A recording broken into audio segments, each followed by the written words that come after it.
casrigan aynu maanta nool lahay dee soonku waabu iska tiro badan yahay isagoo noocaya soon siyaasiya jiro la yidhaahdo dad baa dowladda ka hor yimo afkay xidheen oo cunnaday ka soomeen si ay qadiyaadkooda u muujiyaan soon baa jira dadka badh la isku dhuubo la yidhaahdo miisaanka si looga rido intaas inaanu wax cunin soon baa jira xataa kuwan ay yidhaahdaan malikaatuljamaalka iyo waxa kan aflaamta dhigiyo kuwa kan la soomiyo oo la rabo qurux inay ku yeeshaan laakiin kani waa soon ixtisaab ah soon danta laga leeyahay ay tahay in ilaahay dembigaaga ku dhaafo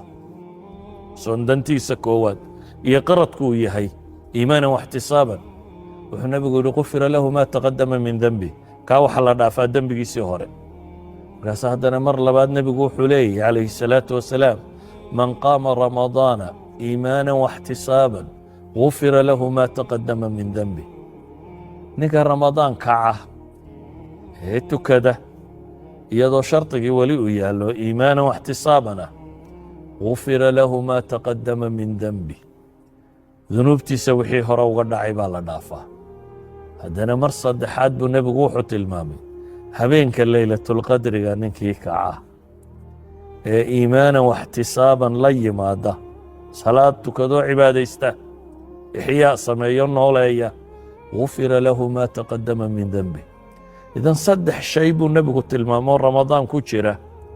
وصدح دبدا مداف لغهله ميدي واصوم كي مالي نمال السومي ميدي نواهبين كي وحي اللي تكنيي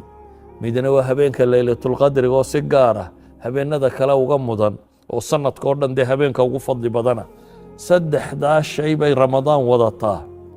oo saddexduba yahay in dembiga lagu dhaafo saa ogeed buu nebigu calayhi salaatu wasalaam axaadiistiisa wuxuu ku tilmaamayaa qofkan qowlu zuur iyo walcamalu bihi iyo waxaa iska tegin ilaahay cunno inuu ka tagiyo sharaab dankama laha macnuu waxa weeyaan qardiga koowaad ama qasdiga koowaad ee ramadaan aynu u qasdiyayno waxyaabaha ugu buuran waxaa ka mid ah inaynu u xaydxaydinno sidii ilaahay dembigeenna u dhaafi lahaa dee qofka raba in dembigiisa la dhaafaana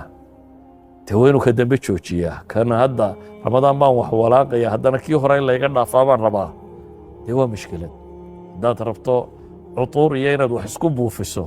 adoo uskagaaga iyo qurunkaagale laysma buufiyee marka dhididkiiyo waxa hore iska maydhaabaa laysbuufbuufiyaa waxaan uga dan leeyahay inay noqoto bil aynu toobad keenayno oo dabeetana dembi dhaaf ilaahay subxaanahu watacaala weydiisanayno oo iimaanan waxtisaaban ka la sheegay uu nebi naga yahay saa ogeed buu nebigu calayhi salaatu wasalaam maalin buu mimbarka koray dabeetana markuu jaranjaro fuulaba aamiin buu yidhaahdaa wuu sii socdaa aamiin buu yidhaahdaa wuu sii socdaa aamiin buu yidhaahdaa markaasay saxaabadii weydiiyeen nebiga calayhi salaatu wasalaam ilaahay rasuulkiisiiyo wa aamiin baad leedahay caadadaadana may ahaan jirin mimbarka markaad fuusho inaad aamiin tidhaahdaaye xadiidka riwaayadda ibnu xibbaan iyo ibnu khusaame ay soo saareen wuxuu nebigu yidhi man adraka shahra ramadaan falam yugfar lahu fadakhala annaara faabcadahu allah qul aamiin faqultu aamiin jibriil baa yimi buu yidhi ina jibriil calayhi salaam aataanii faqaal jibriil baa yimi wuxuu yidhi qofka bil ramadaan soo gaadho ee dembigiisa la dhaafi waayo